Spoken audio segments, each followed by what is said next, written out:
Yo, what's up guys? I'm Dan, this is Alex Campbell right here. This is ThoughtCastNow, episode 8. Whoa. Seriously, this is 2 months of shit. Right now what we're doing is we're going to be linking up with Thomas McRocklin. He's a fucking unbelievable guitar player from the UK. He's he's been in this band called Bad for Good, which was a Steve Vai produced band back in the 90s. Yeah. Dude's been around for ages and he's back and he's fucking killing it. He's such a sick player. And he's brand new to the Kiesel family. He is, right. He just switched over from being an Ibanez player to Kiesel, which is fantastic. He's using the Osiris. We were speaking earlier, you said he's getting the Zeus, which is, those are actually all back there. The one on the top is the Osiris, bottom one's the Zeus, middle one is the Vader. That is rad. But yeah, dude, stoked as hell. But today's topic is really, really interesting. What we're going to be getting into is basically, it's a discussion about work ethic and the driving force behind it. What I want to know, Alex, is in your experience, do you find that the driving force behind your work ethic is necessity, desire, or a chore, or something else altogether? I mean, shit. It's quite a conglomerate of all of those things, right, isn't it? Of course. Like, the necessity comes from, obviously, passion. You know, the need to, vent, if you will. And this isn't the creative aspect, that's more of the desire. Right. But the necessity is to me, it's my saving grace. It's my ability to not have to scream into a pillow, instead I can scream through an instrument. Yeah. And perfect. and vocalize all the things that I have going on in my life. Mm-hmm. The desire, like I said, is very much passion. It's very much the reason why we pick it up every single day is is because we love it. Right. It's because the feeling of the strings against the fingertips. Ooh la la. Yeah. Like I broke that G string. Yes. And the way the body of the guitar fits into your arm and everything, like all of that's quite an intimate experience and something that is very much as a desire to repeat. Mm-hmm. But there is also that chore aspect, which so for me, anecdotally once again, my father, the guy who basically funded my education at Berkeley, was also the guy that forced me to play guitar in the first place, and I absolutely fucking hated it. Of course. I was 5 years old when I started, and he gave me his old 1950s Spanish classical. Somewhere in Spain, it was built, really cheap guitar that I, at this point, absolutely adore. But I was forced to play this thing for at least 2 hours a day as a 5-year-old. Ouch, dude. Yeah. That's like an eternity as a 5-year-old. Yeah, and think about how much you know when you first begin, and that's how much time you have to spend practicing. It's like, it was very much out of bounds. It should have been 15 to 30 minutes a day, at least, is what I would recommend. At the most, yeah. But instead I was 2 hours at a minimum. Ridiculous. And if you want to do more, you can do more. Extra credit. Bonus points. And so I absolutely hated playing guitar for years. Makes sense. And when I was 7, I got introduced to Pink Floyd. Changes the game. Exactly. Passion and emotion in music. Exactly. And David Gilmour is still to this day my favorite player. But so even though I became interested at that point, actually willing to open my ears to new things, I still hated playing guitar. Mm-hmm. I hated it till I was about 12. And at 12, it's there's girls at school, there's popularity, all these more of socio issues that present themselves that are well, if you want to stand up, you got to play American football, or you've got to be really attractive, and I don't do either of those things. And so I don't attractive. Exactly. And so I'm not, and I don't. And so it's well, I guess I'll just I played guitar my whole life, might as well do it. Make that the thing. And at that point, it kind of entranced itself from less of a chore to more of necessity. Yeah. But there's more to it. Of course. So it became necessity for quite a while, until I was maybe 14, 15, wherever music actually hits you for what it really is. You start to understand it, you start to feel it. And at that point it became desire. Mm-hmm. And, just those 2-3 years of willingness to actually approach it from a place of, wanting to get something out of it rather than, the chore, the requirement of doing it. And being able to actually sit there and be like, you know what, this actually isn't that bad. I kind of like it. I'm actually not too bad at it, so it's kind of fun. And then, Ingve happened, and off I went.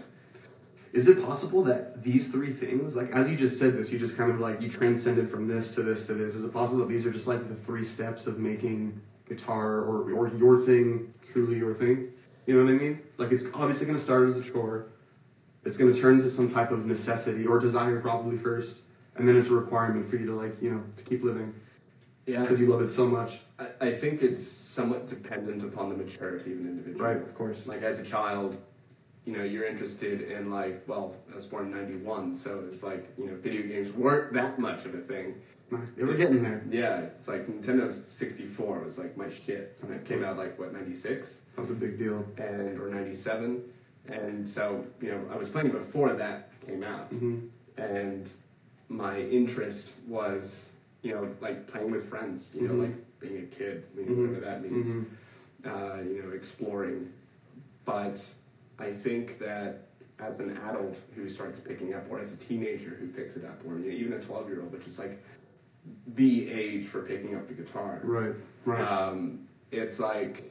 Unless you're McRocklin. Unless you're McRocklin, who started playing before I did at the age of 4. And was doing it big time by the time he was like 8. It's ridiculous. It's absolutely insane. Yeah. But yeah, so like I think the maturity level is kind of what dictates what goes on, as well as your economic, your social situation. Do you have a wife? Do you are you single? These things I think directly compound your focus on an instrument. Absolutely. Because after all, what is more self-indulgent than playing music? Probably nothing. Probably nothing. Like probably a port addiction, but that's about it. They're similar. I could say that. We look at nice pieces of wood all day, so. Very related. But so, that's just one take. What about you?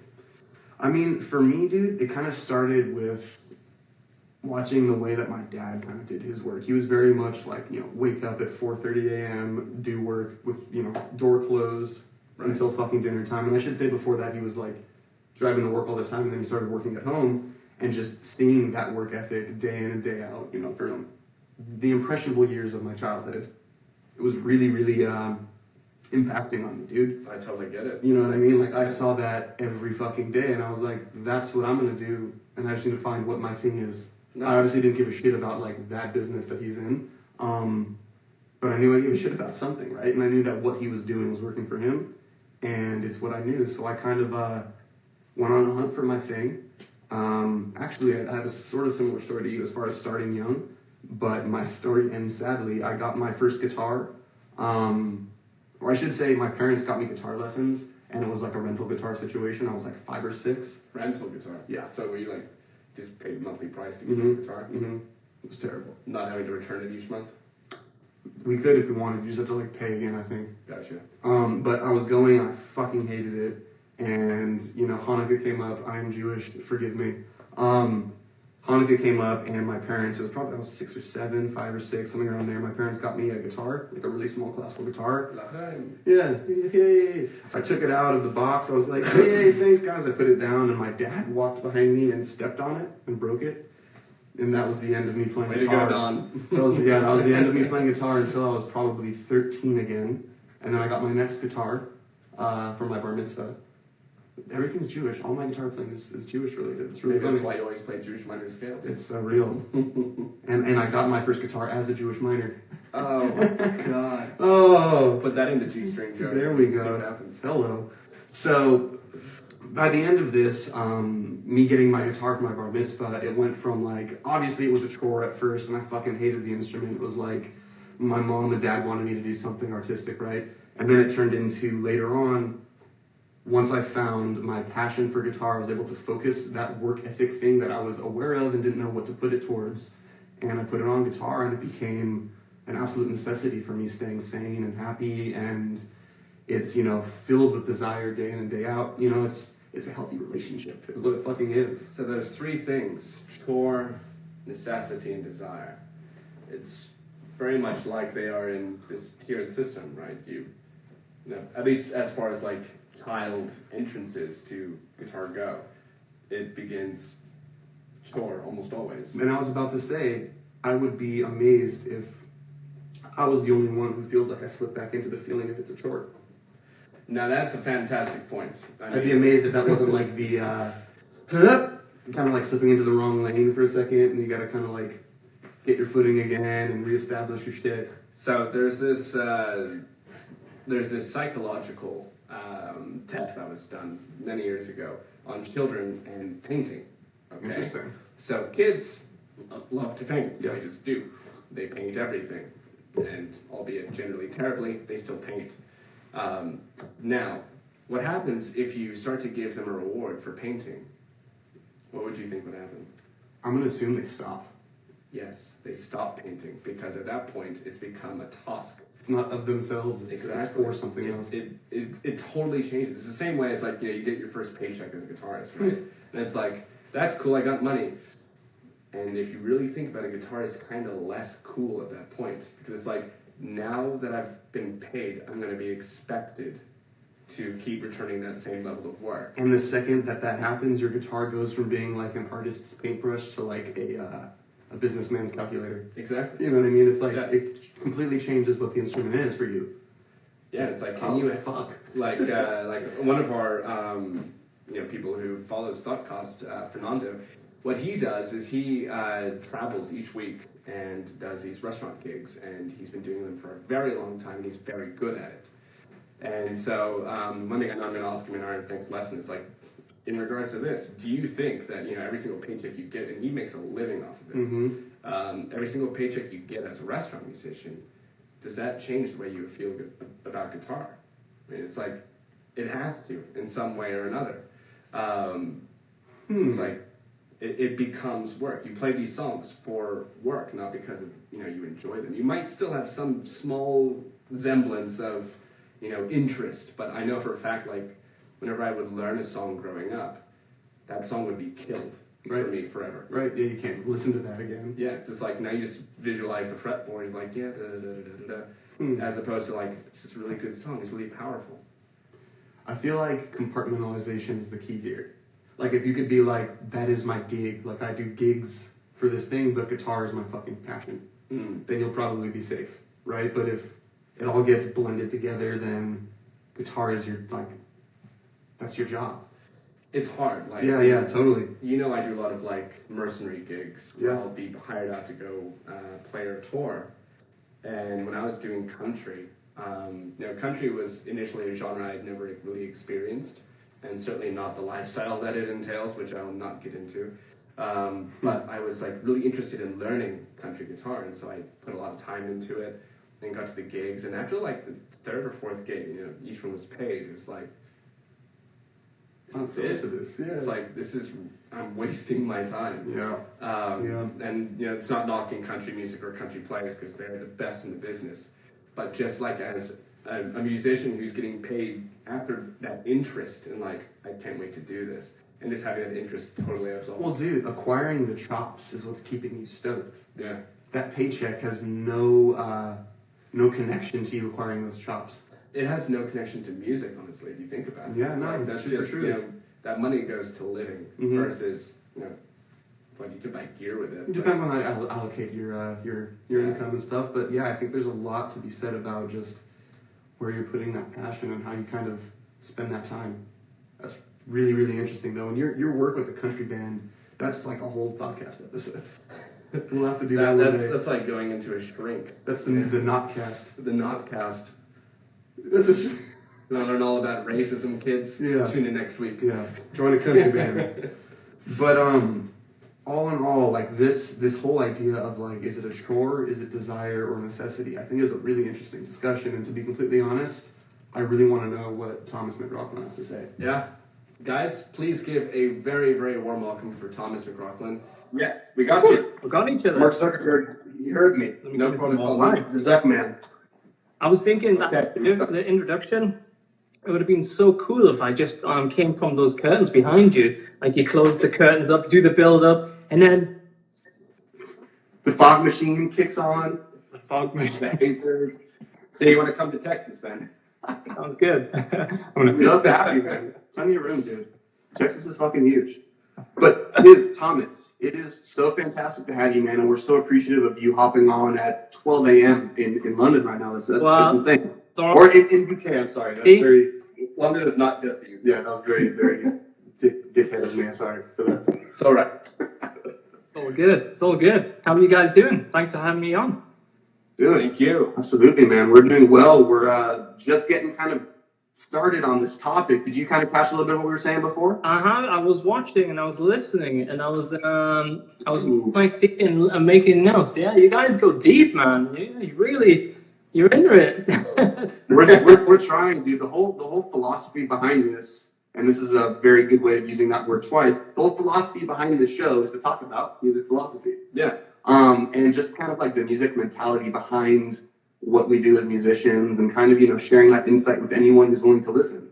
And that's fucking awesome that you're picking up on what we're putting down. I hope. I don't know. We're kind of just speaking here. You're at least here, which is all we could ask for. No, it's very interesting to hear, and sometimes I don't know if I put as much thought into what's going on.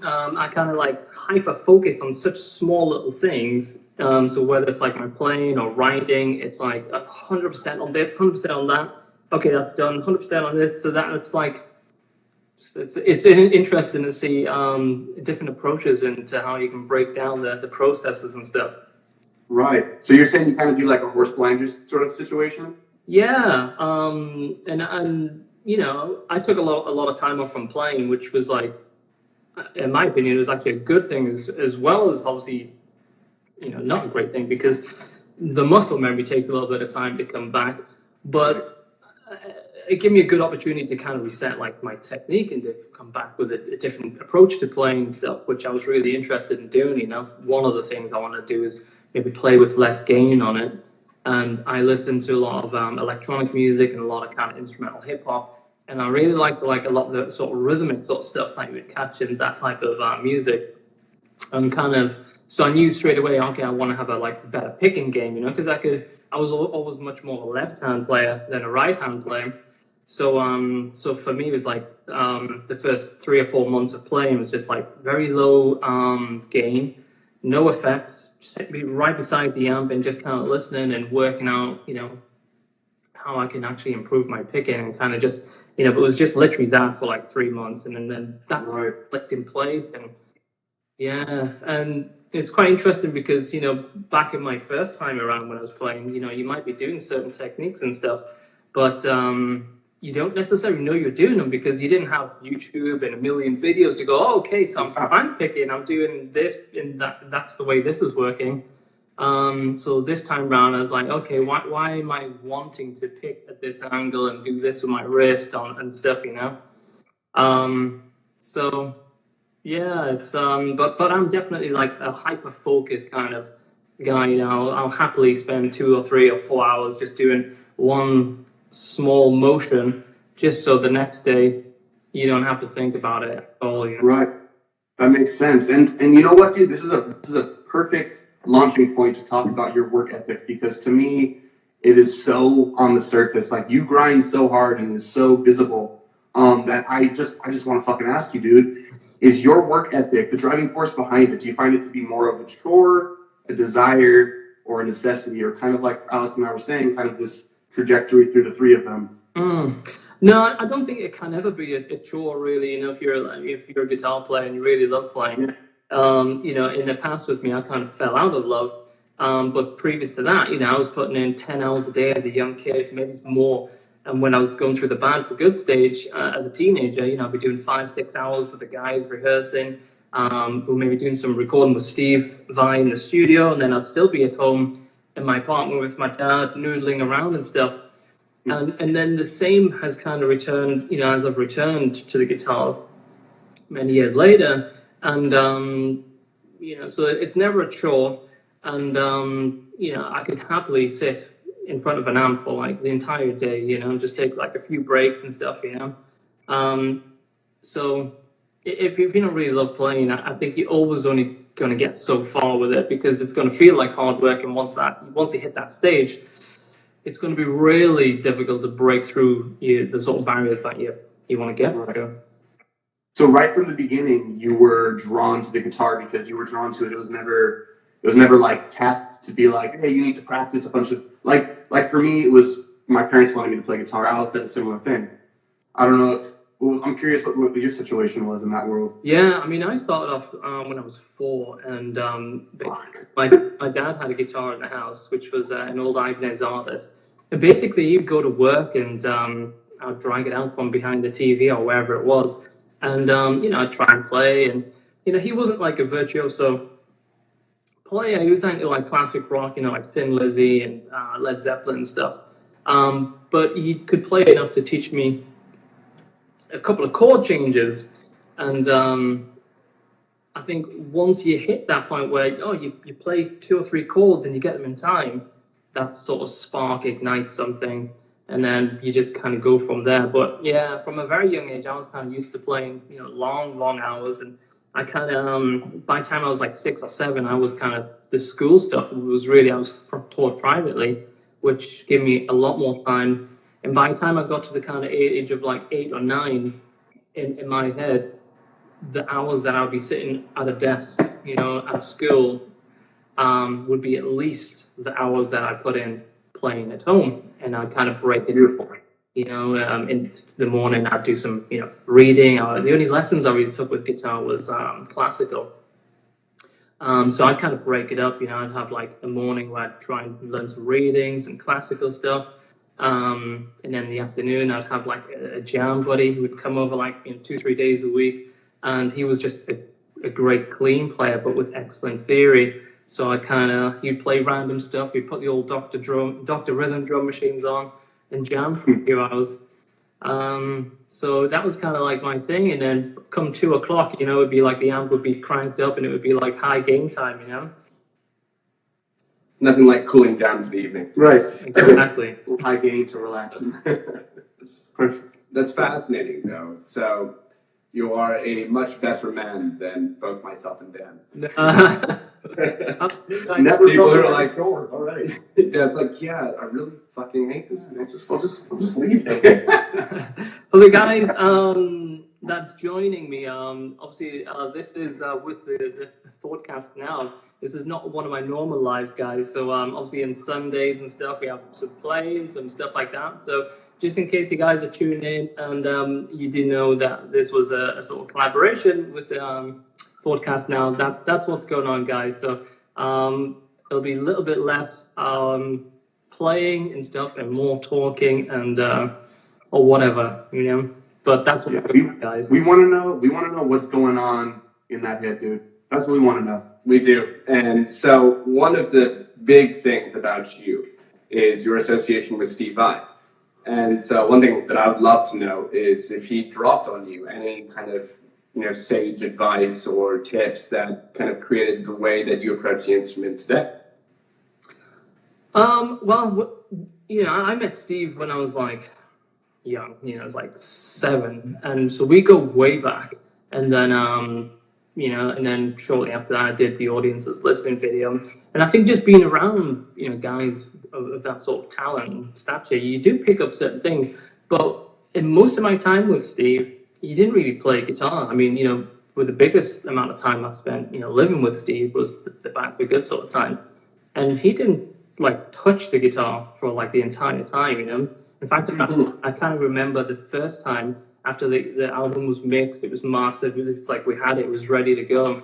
And I think that was the first time he was like talking to the guys who had teching with him at the time, and I was still living at the house, was like, I'm going to go out to the vault and start playing again. And it was kind of interesting just seeing like that sort of flip this sort of switch, get back to the play. But there's a lot of things I learned from Steve. A lot of them don't necessarily relate to kind of playing guitar, but I was always really interested in the studio side of things, and I used to bug him a lot, when he was mixing the record, like, what are you doing, like patching this in, and what are you talking about when you're bussing the drums and stuff, what's going on? So he, explained the console, and a lot of the inserts and a lot of the sort of gear side of things. And that kind of started for me a lot of the sort of fascination with audio gear and mixing and stuff.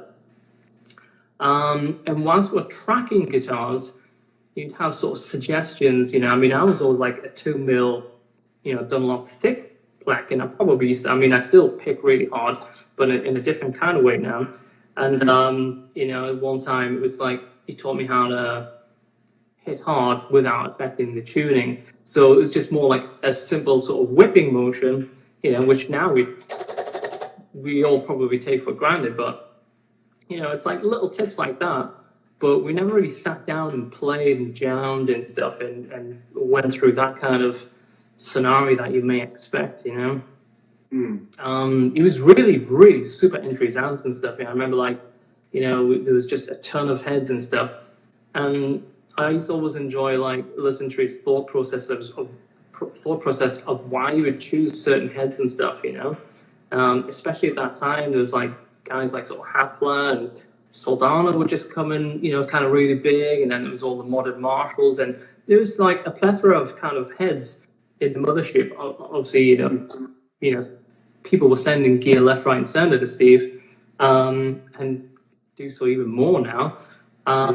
But it was always interesting, kind of listening through like a bunch of different things, and he'd have me play through different heads, and we'll go with this head for this track. And it was like, okay, it was cool.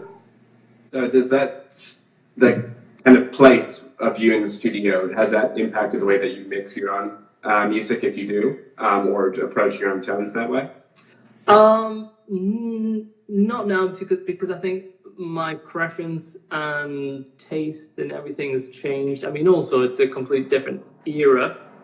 Yeah, right. But I still think the Bad for Good record, it actually stands up pretty well on the production level. And it's kind of weird because I think all the guys seem to enjoy that record more than we did then. Because Bad for Good was obviously young guys, and at that time that's where Nirvana and Pearl Jam, and Bad for Good was also kind of into that sort of scene. But then we had a record which was a little different style, which was just kind of fizzling out.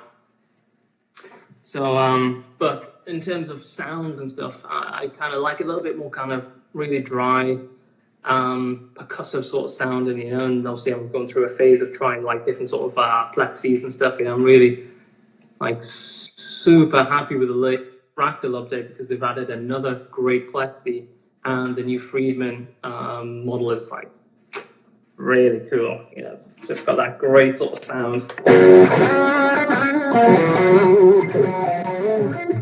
you hear that? You're a pretty diehard Axe Effects guy then, huh? Yeah. Well, I tried a bunch of models. I tried Line 6 Helix, which I thought was good. Pretty sick, right? Yeah, nice unit. The UI, the interface on that is great. The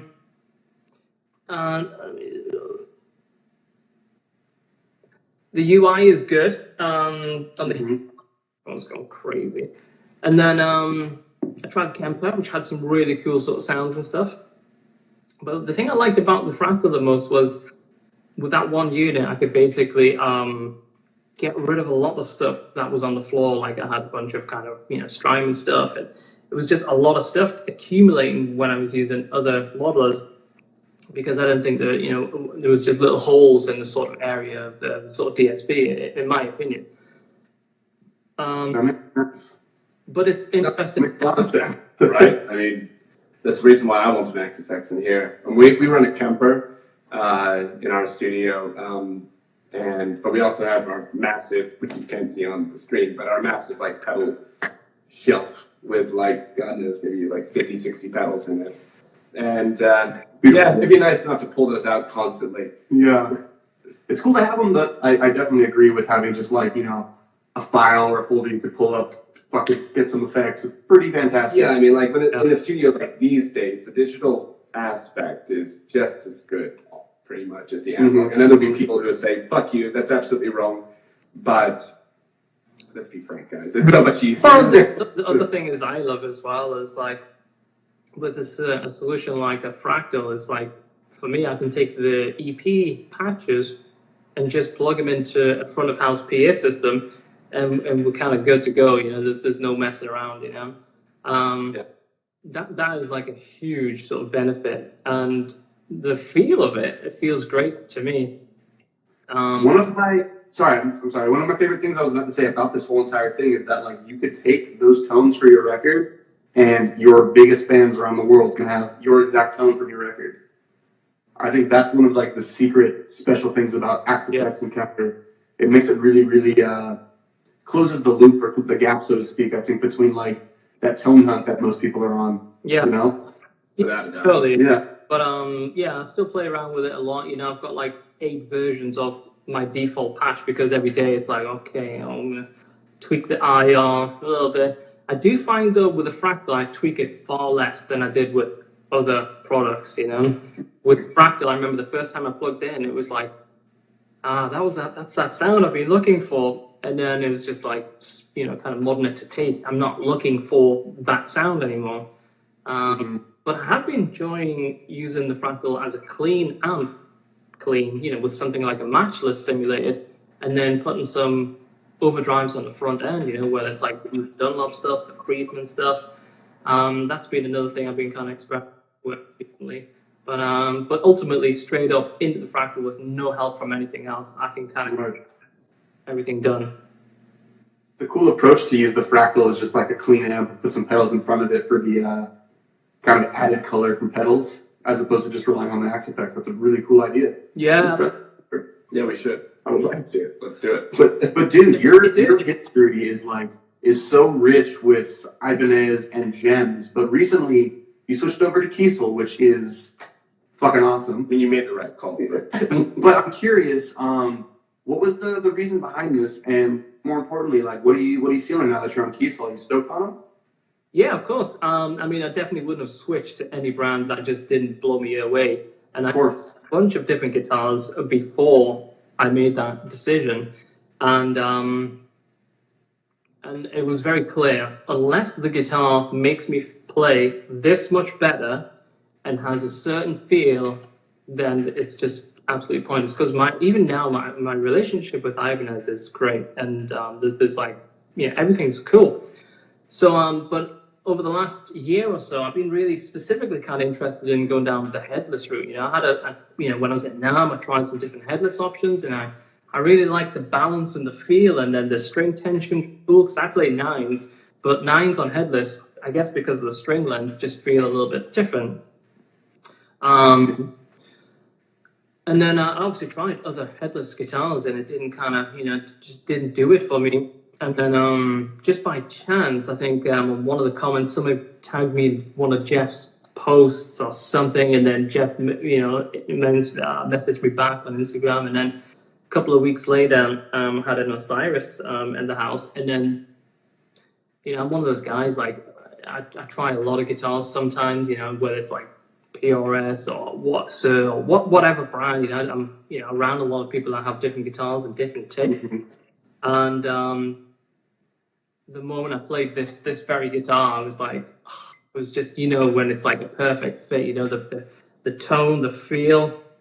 I'm normally really fussy on necks, and I think this is like their thin profile, but it is just a little bit sort of wider and fatter than an RG, but it's like perfectly thin, it's fast, and it feels great. And then just the way it sustains, people always think like, oh, it doesn't have a head, so is it going to sustain less? And it's like, it sustains more.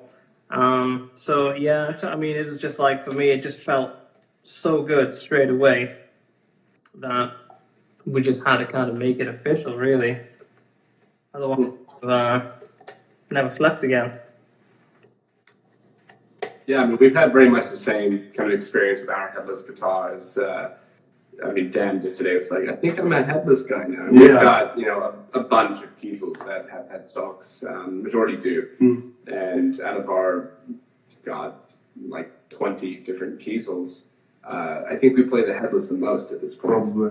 And something about them, dude. Yeah, there is something about them. And you've got a Zeus coming now, right? Yeah, so this very guitar, this is not a guitar that I expect, the Osiris. When I spoke to the guys over there, I was like, okay, I played with a Tram, I used Fishman pickups, you just send what you think would be a good fit, you know. So the Zeus that's coming is like the first one. I'm a little bit nervous because there's just so many options on this Kiesel website. It's like where do you start? But it's like every time I see one of their Instagram pictures, I'm like, I want that one. No, that Artist. I'm like, damn it. That's the reason why my wallet is consistently empty. So we went Zeus. It's gonna have Fishman, Toast and Set in, which is the set of pickups I was using the most on my last RG. It's the set of pickups that I used on every track on the EP. Nice. Yeah. Very spanky. Yeah. Yeah, we listened to that actually this morning. Your EP that you released in February. Yeah. Really cool stuff. Yeah, really, really unique. Thank you. I like that shit. The low gain thing that you were talking about before is very present on there. It's really cool sounding, dude. Oh, thank you, man. Yeah. Absolutely. And the EDM thing was very present. I loved it. Yeah, it's like cross between EDM and 8-bits. Plus, your picking dynamics are like flawless when it comes to that lower mid gain stuff. It's awesome. Oh, thank you. You actually really get to hear it. It's nice. Yeah, no, thank you. I appreciate that.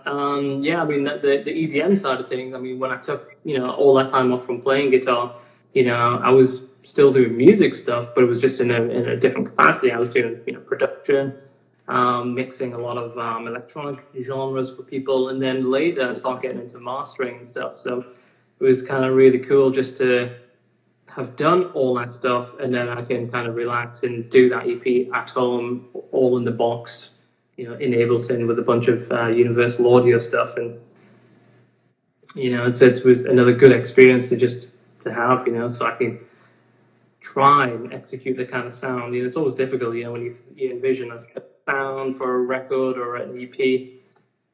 It's when you kind of have the producing sort of that hat on. It's like you can spend 2 hours just shaving a couple of dB off hi-hats. It's really difficult to kind of, sometimes for me anyway, that you just get so drawn into the mix process. But I really enjoy that. I like that side of things, even though you do end up spending like days on end on just like the details that nobody probably will hear. Yeah, but so I mean, you've already kind of brought this up, but the impending question that both myself, Dan, and probably most people in this group, live stream are thinking is 20 years. That's a long time. It's quite a hiatus. Yes. And so what was that, if you don't mind, and what brought you back?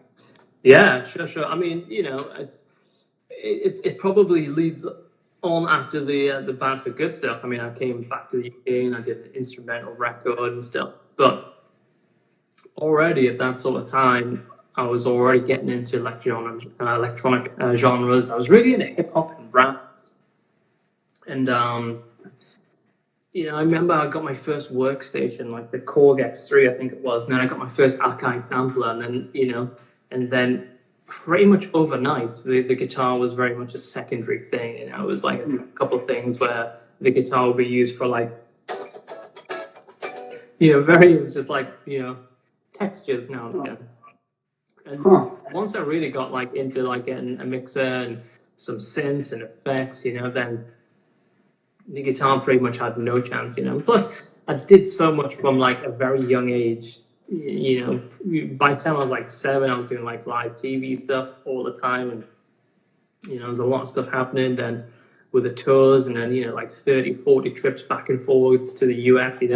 Between like 9 and 15, it was just like crazy, So to kind of, it got to the point where I was like 15, 16, I'm coming back to the UK and just hanging out with friends and doing normal stuff. It was like that was where the fun was at, And I think, like when we opened up the show, if you're not enjoying the playing or whatever, as soon as that heads the other way and you start you don't enjoy it as much, it's like it's only a matter of time, So the production side of things was like really the next thing that I really, really got into, and that led to really becoming just full-time, almost like producing a lot of music for other people, as well as kind of experiment with drum and bass and writing sort of breakbeat and jungle sort of genres. I was really into that. And then 20 years easily happens, when you become like a regular person, you have a family and get a house, and just normal life takes over, become a world-class Counter-Strike player. That happened somewhere in the Buffett thumbs just. Oh no game pads, man. That's for noobs. PC only, right? Oh shit! I don't know. I should just bow out of this. Fuck out of here. Yeah. Game pads. Yeah. No. Low sensitivity mouses. Yeah. So yeah, I got really into like first. Got to get that DPI up to 40,000. Exactly. Well, I was really, I was so into it. I was like really, specifically Counter Strike. I had like my favorite collection of like really nice mice and stuff, and I was an Intel sponsored clan at one point. So that kind of Of all things, it's that hyper focusing thing happening. It happened on gaming at one point. it's not that bad as long as you could shake that eventually and do some real stuff again, right? Yeah, it didn't work for him. It did, yeah. I mean, you're getting me into Smash Bros. All of a sudden for the first time in my entire life. It's like a decade and a half late, but it still works. I'll get there. Oh man, but dude, so like I have a question for you that's kind of hard to avoid, but considering your recent return, I apologize if this is just like really straightforward, but like you recently jumped back onto the Instagram train in 2017, and your page is just killing it, man. Every video is just goes massive. It's so well put together. The engagement is massive. Like, I'm curious, how did you manage to grow such a solid and engaged fan base, and how do you continue to develop that? Yeah, thank you. Definitely. I mean, for me, it was about figuring Instagram out. It's like the first 6 months or so, you post stuff, and that might be cool, and you don't know, you don't know the best time to post. What content works and stuff. So it's like summer of 2017 or so when I started like realizing like certain types of videos specifically kind of worked well for me.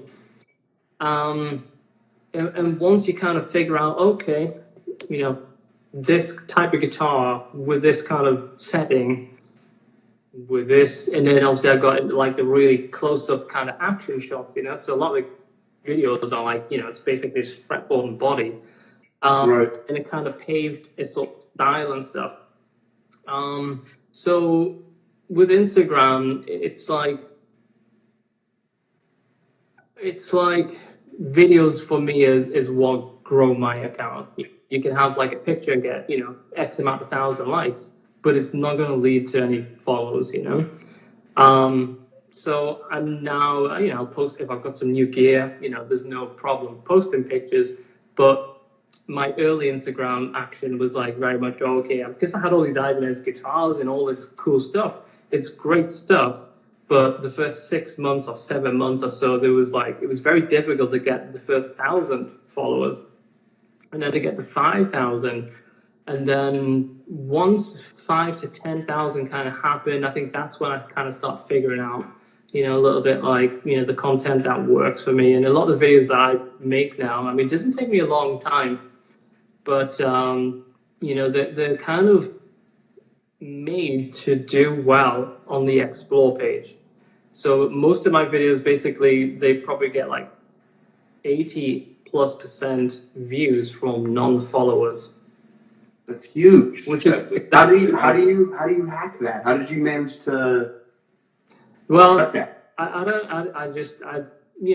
I've simplified my process down. It's like I went through different stages with Instagram. The first stage is like, you worry about like, oh, my account's tiny, and people are saying like, oh, you're, McRocklin, you should have these many followers.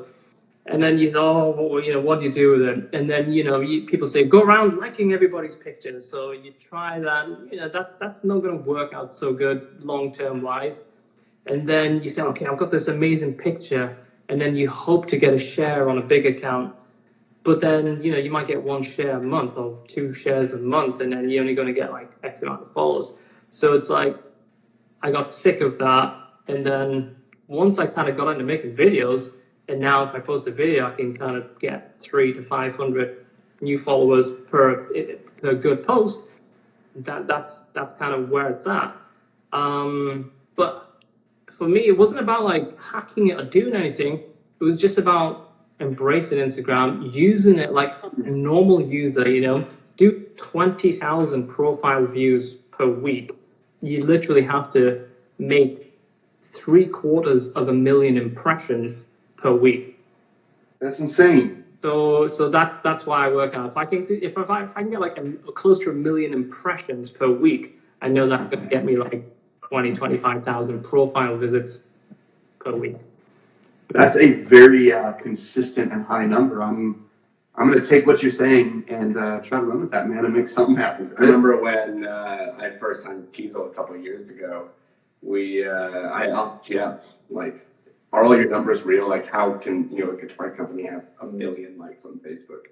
And so he pulled up his thing on his phone, and I just looked at it, just like, Jesus Christ, like this actually can be real. Like Beyonce's, her account's just fucking up. Jeff knows where it's at.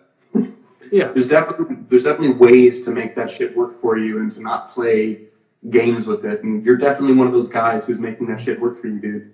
It's really impressive, man, and inspiring. Oh, thank you. I appreciate it.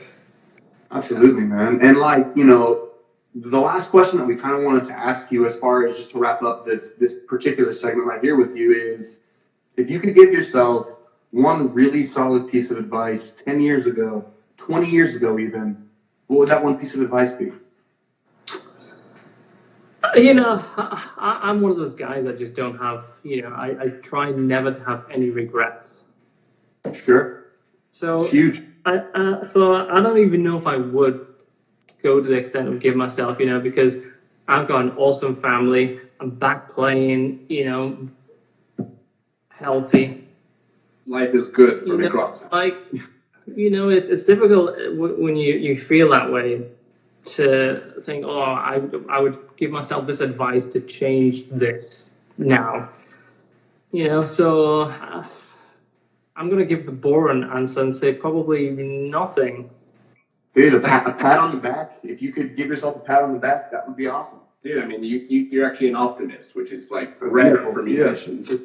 Yeah.